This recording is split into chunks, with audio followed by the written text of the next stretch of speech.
Yo, what's up guys? It's Noah here. And in today's video, we're going to be breaking down the NBA slate on Draftkings and Yahoo for Friday, December the 10th. We do have a 9-game Friday night slate. So as always, guys, we're going to go game by game, talk through each game on the slate, break down each team, kind of give my early thoughts, what does stand out to me looking at the slate on Thursday night, first look. And then as we do go through each game, we'll build out an early core, 5 picks at first look that I do specifically like for Draftkings and for Yahoo. I will say that today the picks are definitely going to be different between the two sites just because on Draftkings, Sacramento Charlotte is a game that I have a lot of interest in at first look. We'll talk about a lot of Kings today. There are a lot of Kings that are too cheap on the slate. And on Yahoo, that game is not on the main slate or on their main slate. So, Yahoo's only running a 7-game main slate. They're not including the 2 7 o'clock games. So we're going to talk about some guys specifically for DraftKings, from those first 2 games that I really like. And then Yahoo, we'll talk about some other guys I like in the later games. But before we get started with the breakdown, as always, please do hit the like button down below. I always do appreciate the likes. And if you're new to the channel here, make sure you do click that subscribe button as well. Also, if you have not yet, check out the sponsor of the video, Prize Picks. Prize Picks, they are a player-based DFS site or player prop-based DFS site. So you're basically just picking the over or the under on players' projections. It is very simple. You have to make at least 2 picks, but you can make up to 5 picks, and you can win up to 10 extra money over on Prize Picks. They offer a ton of sports: NFL, college basketball, college football, MMA, boxing, every sport imaginable. You can mix and match sports. You can do a couple picks from NFL, a couple picks from NBA, pair those together, make an entry that way. Right now they don't have any NBA projections posted yet for Friday, but they'll get those posted early Friday morning. As always, I do give out some of my favorite picks each day on Prize Picks for Patreon members. So if you're not a Patreon member, if you want to check out some of the additional content I do have on Patreon, that's linked down below in the description. Get access to my favorite picks on Prize Picks each day and a lot of my updated DFS content, especially with NBA. It's always important to pay attention to updates, to injury news. I do provide updated content over on Patreon that you can check out. But yeah, if you haven't signed up for Prize Picks yet, guys, use code NOAH, sign up over there. They will match your first deposit up to $100 when you do sign up with my promo code. But let's go ahead and take a look at Friday's 9-game slate, and we are going to start off with the Sacramento and Charlotte game. So this is probably the most appealing game on the slate, I would say. One thing, the pricing is really bad. There's just so many guys on Sacramento today that are way too cheap, and the matchup's really good. Charlotte this year have been a really fast-paced team. They're third in pace. They haven't been good defensively this year either. Same could be said for Sacramento. Sacramento's playing at the 8th fastest pace in the league, and they're also towards the bottom of the league in defensive rating. So these are 2 very fast-paced teams going up against each other and 2 very bad defenses. So this game sets up as just, kind of like a DFS heaven. Starting off with De'Aaron Fox at 7,900. I think he looks like one of the better mid-range guard options today. He's definitely way too cheap on DraftKings for this matchup. Yeah, we should expect De'Aaron Fox to play 35, 36 minutes if this is a close game. De'Aaron Fox this year kind of been inconsistent, but we know that ceiling is still there. He's a pretty high-usage player. He's a guy that's going to have the ball in his hands a lot. Given how good this matchup is, given how fast-paced this game should be, there is a ton of upside here for De'Aaron Fox, and I think at 7,900, that's just way too cheap for him. I assume he'll be pretty popular today, but he definitely stands out at first look. I like him quite a bit. And then we could get some value from Sacramento. So Rashawn Holmes is out today. We'll have to wait and see what they do with the starting lineup. I'm pretty sure last game after Holmes got injured, they actually did start Tristan Thompson in place of Holmes, in the second half. There's a good possibility that Tristan Thompson could start today. He would definitely be a strong value play at 3,500. We'll talk about him in a second, though. But then you get Tyrese Halliburton at 6,100, who I think is firmly in play as well. Now, Tyrese Halliburton is not a guy that I've really played much this season, but given this matchup against Charlotte, given how good a game environment this is, it wouldn't be surprising to see Halliburton put up a really good game here. He's had 2 really good back-to-back games against the Clippers and against the Magic. He's been playing big minutes as well, 37, 38, 40 minutes his last 3 games. I'm totally fine going to Tyrese Halliburton. Harrison Barnes, someone that I never play, but he is just way, way too cheap today.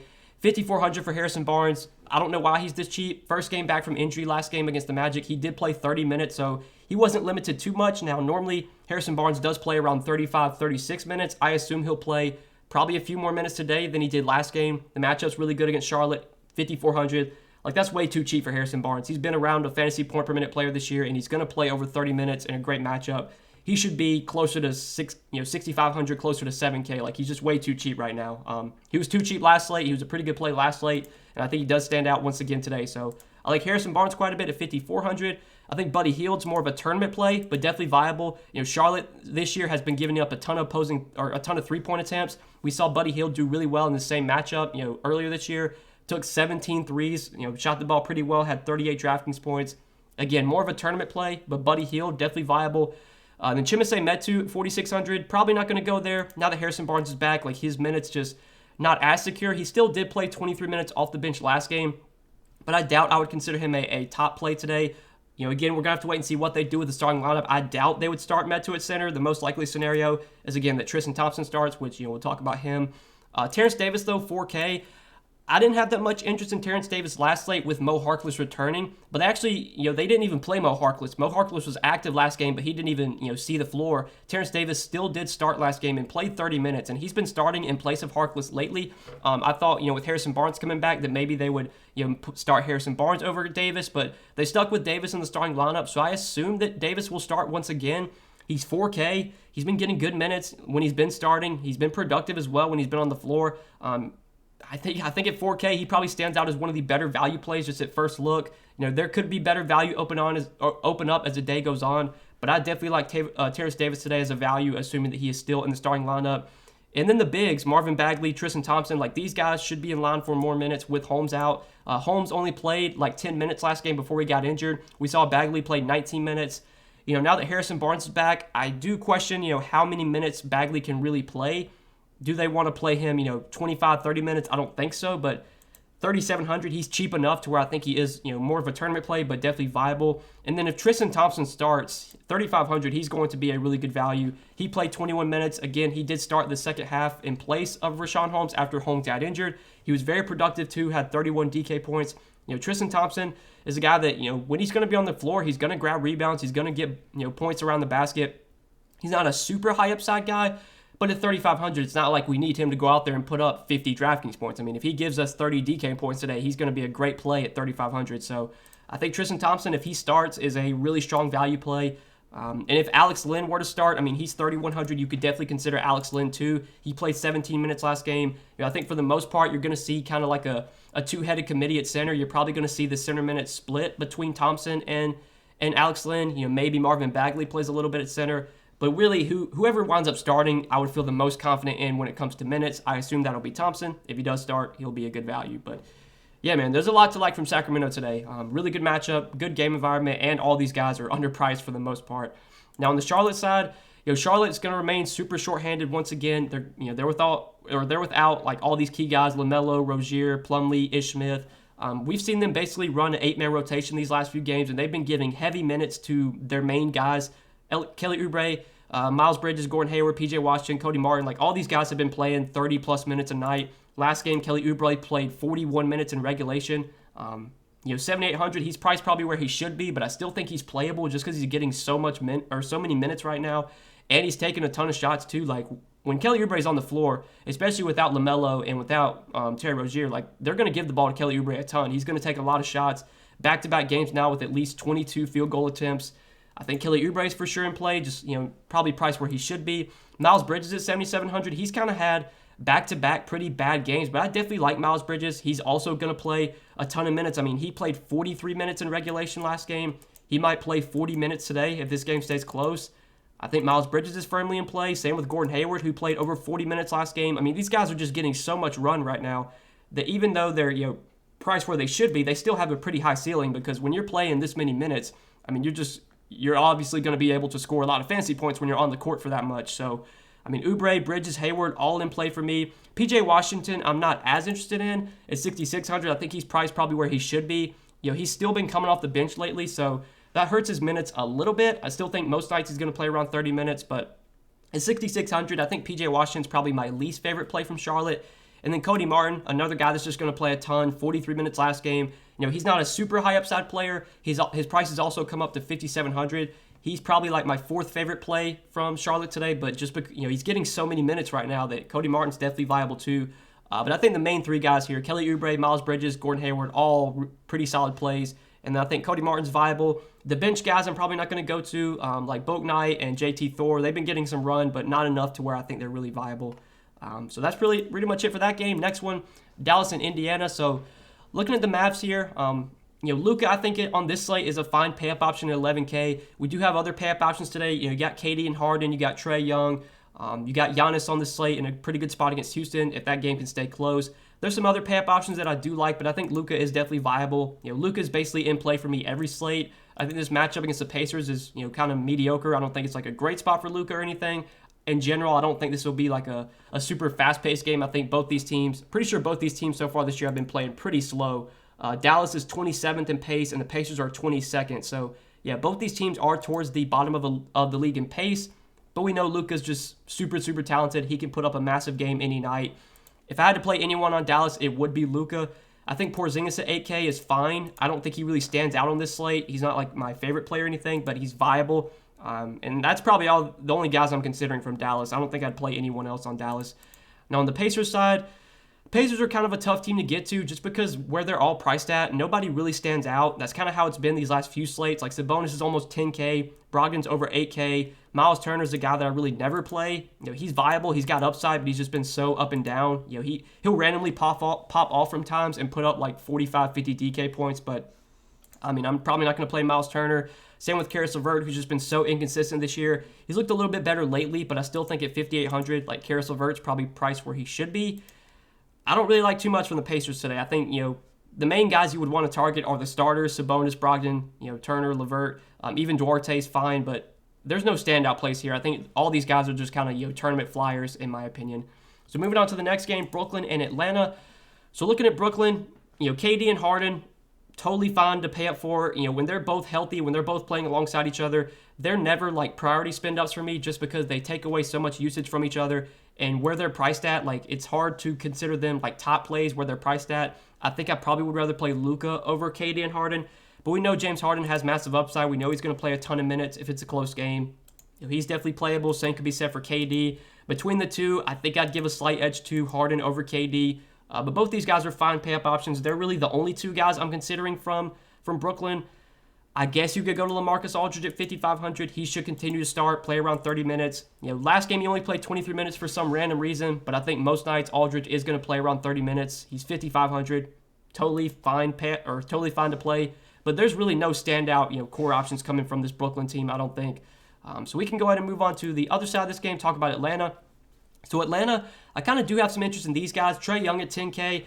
I kind of like as a pay-up option today, and I'm never really go out of my way to play Trae Young, but I definitely like this spot against Brooklyn. This should be a somewhat fast-paced game so far this year. Atlanta, they're about middle of the pack in pace, but Brooklyn is 11th in pace. Last time these teams did play, Trae Young, did solid, 48 DK points in 36 minutes. We know Trae Young's going to play a ton of minutes. He's going to get 36, 38 minutes if it's a close game. He's shown a little bit more consistency lately. You've seen, 55, 59, 63 DK points in 3 of his last 4 games. Still somewhat has a low floor. Like Trae Young can definitely go out there and put up 40 DK points and really disappoint. But I think that 55, 60-point ceiling is always on the table, especially in a big-time game like this against Brooklyn. That should be pretty close. That should be somewhat high-scoring. I definitely like Trae Young on this slate, and I think on Yahoo, he looks pretty good over there. We talked about how on Yahoo today they don't have the 2 7 o'clock games, so, all these King guys that I like on DK, well, you can't play them on Yahoo. So Trae Young, $40 on Yahoo. I do kind of like him over there as a pay-up point guard option. I think he stands out, as a solid play today. I think Clint Capella against Brooklyn, pretty solid matchup. Brooklyn's a team I think you can always target with big men. LaMarcus Aldridge at this point in his career is he's not really a great defender. The guys they have off the bench don't really defend that well either. This is definitely a spot where we could see, Clint Capella really dominate on the boards. We know he's a guy that, for the most part, when he puts up a big game, it's normally because he does get like 18, 20 rebounds. He blocks a lot of shots. Harden's going to be driving to the basket a lot. There's always opportunity for Capella to get blocks that way. So I think Capella's a solid tournament option. I think John Collins is fine too. Kevin Huerter should continue to play a ton of minutes every night. Without Bogdan, without DeAndre Hunter, they're going to play Kevin Huerter 35, 36 minutes a night. He's priced where he should be at 5,200, but he's still playable just because he's getting so many minutes right now. And I think that's probably it from Atlanta. I don't see too much else I really like here, so we can move on to the next game, the Knicks and the Raptors. So the Knicks are a team I'm not too interested in today. Julius Randle at 9,400 is a fine pay-up option. I don't think he really stands out, though, on this slate. This is a game that I don't really want to be too heavy on just because so far this year, the Knicks and the Raptors have been two relatively slow-paced teams. The Raptors are 28th in pace. The Knicks are 25th. This is very similar to the Pacers and Mavs game. It's just not that appealing of a game in general. You got 2 slow-paced teams. I don't think we're going to see a ton of points scored here, but obviously it wouldn't be surprising to see Julius Randle have a good game. RJ Barrett at 5,100, I don't mind. He should play pretty big minutes. His minutes have kind of been a little inconsistent lately. We know Thibodeau likes to ride the hot hand, so whoever's playing well, that's who he's going to give minutes to. Lately, it's been Barrett who's been getting the big minutes, 39, 35 minutes. Obviously, that's not a guarantee, but if we do get like 35, 36 minutes, RJ Barrett is very likely to pay off this price tag if he does play that many minutes. It's just, that's not guaranteed. Nothing's ever guaranteed with Tibbs and his rotations. Derrick Rose, quickly, like none of these guys really stand out on this slate. Same with Evan Fournier. Mitchell Robinson, he came off the bench last game or 2 games ago against the Spurs, so they went with Noel over Mitchell Robinson in the starting lineup. And then, of course, Mitchell Robinson comes off the bench and has like his best game of the season, 39 DK points. It's just so funny how that happens. The guy's been so bad as a starter. They bring him off the bench, and then he has like his best game of the year. But I would not be going to Mitchell Robinson today.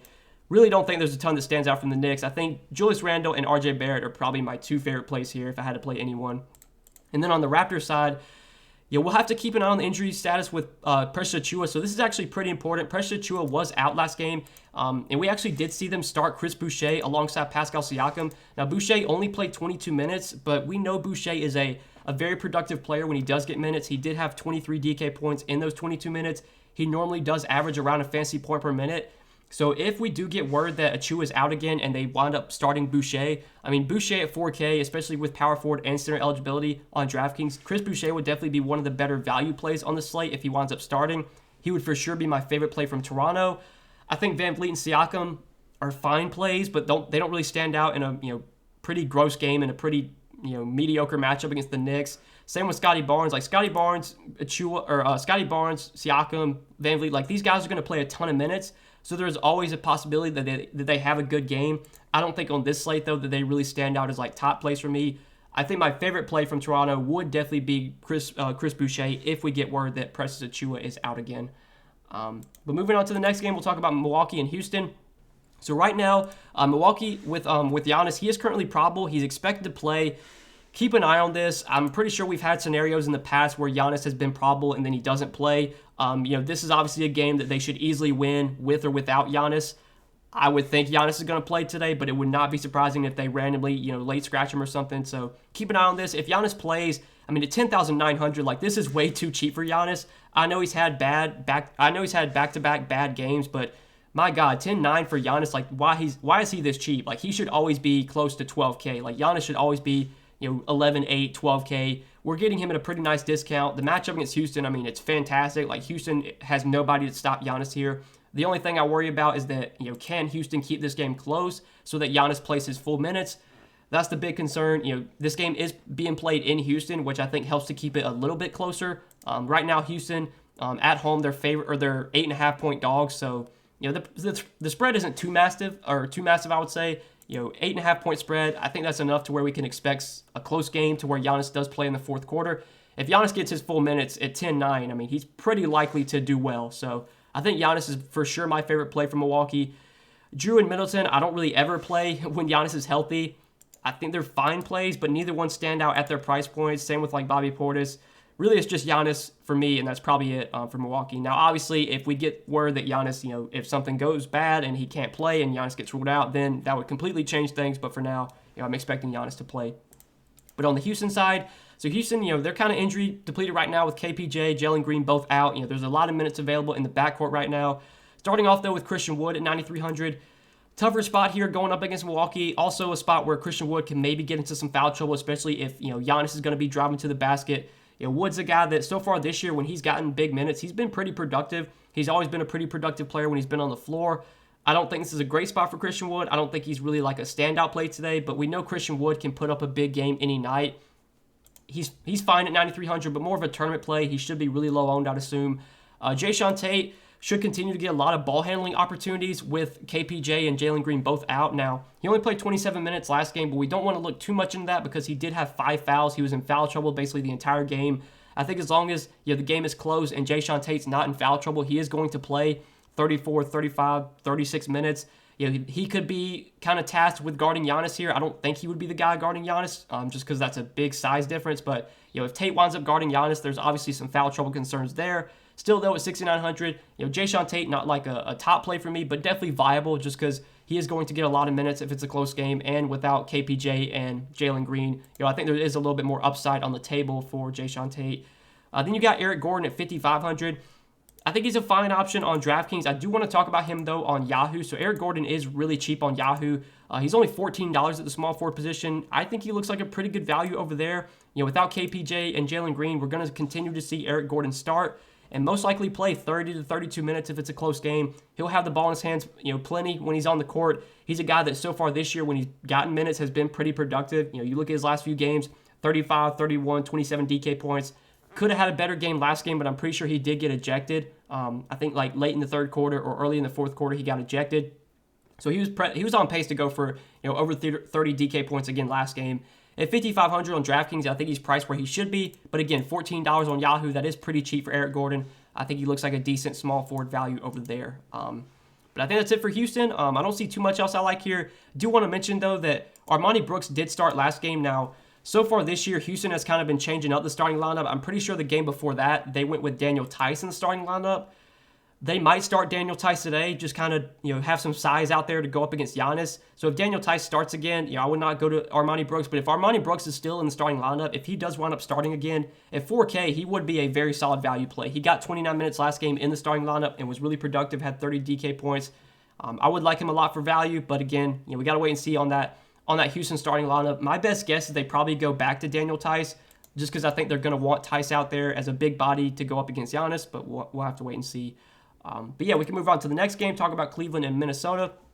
So Cleveland today, where all these Cleveland guys are priced at, it's hard to really consider anyone in Cleveland a core option or a top play. But these are guys you can definitely go to in tournaments, especially, the main three guys, Jared Allen, Darius Garland, Evan Mobley, because they're all going to play a lot of minutes. I mean, Jared Allen this year has been getting over 30 minutes a night, been really productive. I think this matchup against Minnesota is pretty favorable for him. Towns this year, Towns has really never been a great defender. Minnesota, I know, has allowed some big games to opposing centers this season. I would not be surprised to see Jared Allen put up 45, 50 DK points a night. I think he's definitely viable. I think Darius Garland's going to play a ton of minutes, and at 7,300, feels priced about right, but the upside's definitely there for Garland just with how much he's on the court. And then Evan Mobley, he's coming off a massive game last game where he put up 42 DK points, had 5 blocks. I mean, he's been great this year, been super productive as he's been great as an NBA player and for fantasy. He's been really productive when he's been on the court. Scores, grabs, rebounds. He plays great defense. He blocks a lot of shots. At 6,800, again, he feels priced probably where he should be. But all these guys are tournament plays that I do have some interest in. If I was playing, a lot of lineups, I would for sure have these guys in my player pool. I just, if I'm playing one lineup today, I don't think I would play anyone from Cleveland in my one lineup. And then, the rest of Cleveland, Lauri Markkanen, Ricky Rubio, Jetty Osman, I don't really think I'm going to go to these guys. I think mainly it's just the top 3 that we really want to consider from the Cavs. Now, on the Minnesota side, we are going to need to watch the status of D'Angelo Russell. So D'Angelo Russell, I believe, has been out there last 2 games. He is questionable once again. With D'Angelo Russell out, we've really seen that benefit. Karl Anthony Towns, Anthony Edwards. Patrick Beverley did play last game, played 23 minutes. He was kind of limited a little bit. It was also a blowout. But I think Beverley would benefit if Russell's out again. Then Malik Beasley would probably get some additional run. He wasn't that productive last game, but he saw 26 minutes. Again, it was a blowout. But I think those guys would benefit if Russell is out. If Russell plays, then there's not too much I think that really stands out from Minnesota. I think, Towns and Edwards would be fine tournament options. They wouldn't really stand out as great plays though at their price tags. I'm probably only going to be considering Minnesota, these Minnesota guys if Russell's out. If Russell's out, I think we can definitely look to Towns. I think Anthony Edwards would be a really good play. Without Russell, he should get more usage, should get more opportunity, should play a ton of minutes if the game's close. And yeah, then you got Malik Beasley and Beverley you could also consider if Russell, does not play. But we can move on to the next game, go ahead and talk about the next one. So the Lakers and the Thunder, this is one we're going to have to pay attention to with the injury report. So the Lakers are the only team on a back-to-back today. You never know with the Lakers. I'd assume that everyone plays here, especially because, they lost to Memphis on Thursday. I would think they're going to want to try and win this game here. But, it would not be surprising to see them rest like LeBron or rest AD. If everyone's in, though, there's not really too much that stands out from the Lakers. I think LeBron would, still be my favorite of the big 3 just because he's been the best this year in terms of consistency and in terms of upside. LeBron, I think, had another great game. If I do remember correctly, he had a really good game Thursday against Memphis. Yeah, 61 fantasy points for LeBron, had a triple-double, 37 minutes he played. Again, keep an eye on the injury report. LeBron should play today. If he does, I think he's probably my favorite Laker to go to on this slate. I still wouldn't consider any of these guys great pay-up options. They would not be towards the top of my list. But it is a really good spot against OKC. I mean, OKC, really bad defensive team, especially against big men. It's a great spot for Anthony Davis. I I really do question his upside, playing alongside LeBron and Westbrook. We just haven't seen a ton of massive ceiling games from Anthony Davis this year. At 9,600, you want 60, 65 DK points from him if he can get there, and he just hasn't shown that upside. A lot of his best games this year have come when LeBron's out. So I think LeBron would be a fine pay-up option if he plays today, assuming he does play. I think AD be okay too. Westbrook against his former team, sure, but I don't think I really play Westbrook. I mean, Westbrook's just been so bad this year, for fantasy at least, when he plays alongside LeBron. He always has good games when LeBron's out, but when Westbrook and LeBron are playing alongside each other, it's just really hard to consider Westbrook a good play, especially given he's 10,200. And then the rest of the Lakers, like Talen Horton-Tucker, Malik Monk, Carmelo Anthony, just don't think any of these guys really stand out. I just think the big three from the Lakers are probably the only guys I'm considering, mainly just LeBron and AD. I don't even really like Westbrook that much. Then on the OKC side, it is a really good matchup against the Lakers. So far this year, the Lakers have been playing at a really fast pace. They are second in pace this season. So I think Shai Gilgeous-Alexander at 8,200 is firmly in play on the slate. We know if this game's close, the SGA is going to play a ton of minutes. The Lakers so far this year have not really shown even though I still think they're a pretty good team, like they just haven't shown enough to where they can really blow anybody out. Now, could they come out here and just beat the crap out of OKC? It's always possible. OKC is terrible. But I think this game does stay close. Right now, the spread is, 6.5. So we, for the most part, should expect a close game. Should expect all these guys to play in the fourth quarter. At 8,200, if SGA plays 36, 37 minutes here against a fast-paced Lakers team, he could have a really good game. He's done really well against the Lakers this year, averaging 46 DK points through 2 games against them. So I definitely like SGA. I think he's, for sure my favorite play from OKC. Gideon, Dort are fine, but neither one stand out on this slate. Darius Bazley's been getting good minutes lately, but I have no idea if this continues. He's been so bad this year. His minutes have been all over the place. But the last 2 games, he has played 29 and 32 minutes for what that's worth. He's been really good against the Lakers this year as well. 32 DK points and 27 minutes played against them through 2 games. I think if you want to take a shot on Darius Bazley, hope he continues to play 30 to 32 minutes. I think it's fine, but obviously he's a riskier option just because he's been so inconsistent this year. That's really it, though, from OKC. We can move on to the next game, talk about Detroit and New Orleans. So Detroit today, there's not a ton that I really love here. I think for the most part on the Pistons, you're just kind of looking at like tournament dart throws and Cade Cunningham and Jeremy Grant and maybe Isaiah Stewart. When the Pistons are fully healthy, it's hard to consider anyone on Detroit a great play just because this team is so bad. They get blown out a lot. Their offense is really not that great. They don't put up a lot of points often.